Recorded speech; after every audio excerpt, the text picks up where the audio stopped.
Você provavelmente deve ter escutado alguém dizendo: fulano acorda alegre e dorme emburrado, é bipolar. Mas e aí, será que isso realmente é bipolaridade? Olá, meu nome é Mailara, eu sou psicóloga e o assunto de hoje é transtorno afetivo bipolar. A bipolaridade é sim uma oscilação de humor, mas não é tão simples como navegar entre a tristeza e a alegria, é muito mais complexo que isso. Humor para a saúde mental é a intensidade de energia física e mental. O que isso quer dizer? Aqui está a alegria e aqui está a tristeza.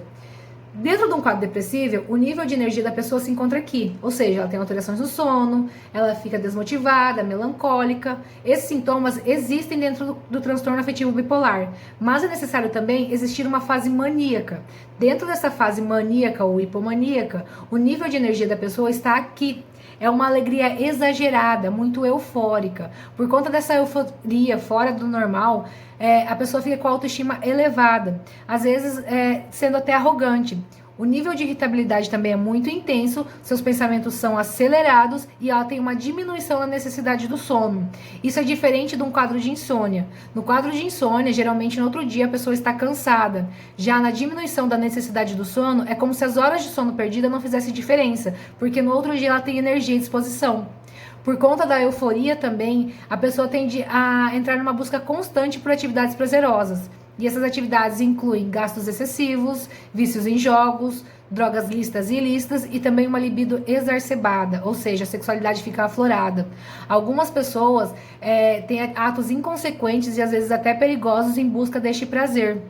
Então, para que se feche um diagnóstico de transtorno afetivo bipolar, é obrigatório que na sua vivência a pessoa tenha experienciado de uma fase maníaca.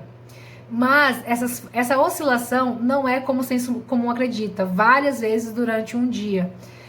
A pessoa vivencia um período depressivo e de repente no intervalo ela tem episódios maníacos. Esses episódios maníacos podem perdurar por dias, meses, semanas. Cada caso é um caso. No DSM são especificados 3 tipos de transtorno bipolar. O tipo 1, que é o mais grave, onde as crises maníacas são muito intensas. Alguns casos podem levar à internação. Existem também o quadro depressivo, mas a intensidade das crises maníacas e a frequência é muito maior do que do tipo 2. No tipo 2 existe um quadro depressivo e a pessoa tem picos hipomaníacos. A hipomania são os mesmos sintomas da mania, porém numa intensidade menor. Em alguns casos, esses episódios hipomaníacos, eles passam desapercebidos. Então, sabe aquela pessoa que está sempre aqui e de repente ela tem um boom de produtividade e ela fica aqui produtiva por um tempo e de repente ela decai? Então... E também o ciclotímico, que é o misto de uma depressão moderada com picos de euforia. Fica muito assim, ó. O tratamento medicamentoso, ele é extremamente necessário e ele precisa ser feito com muito rigor, porque quando o tratamento é feito de maneira inadequada, quando a medicação não está adequada, o quadro pode ser piorado. É também muito importante que a gente continue, na verdade, porque já começou esse movimento, a falar de saúde mental sem associar aquela loucura surreal, fora de comum. Porque a associação com essa loucura das trevas causa um preconceito muito grande. Então as pessoas tendem a não buscar ajuda e não aceitar o diagnóstico. E quando elas estão nessa fase maníaca, geralmente quem busca ajuda é a família, por medo que ela se coloque em risco ou coloque outros em riscos.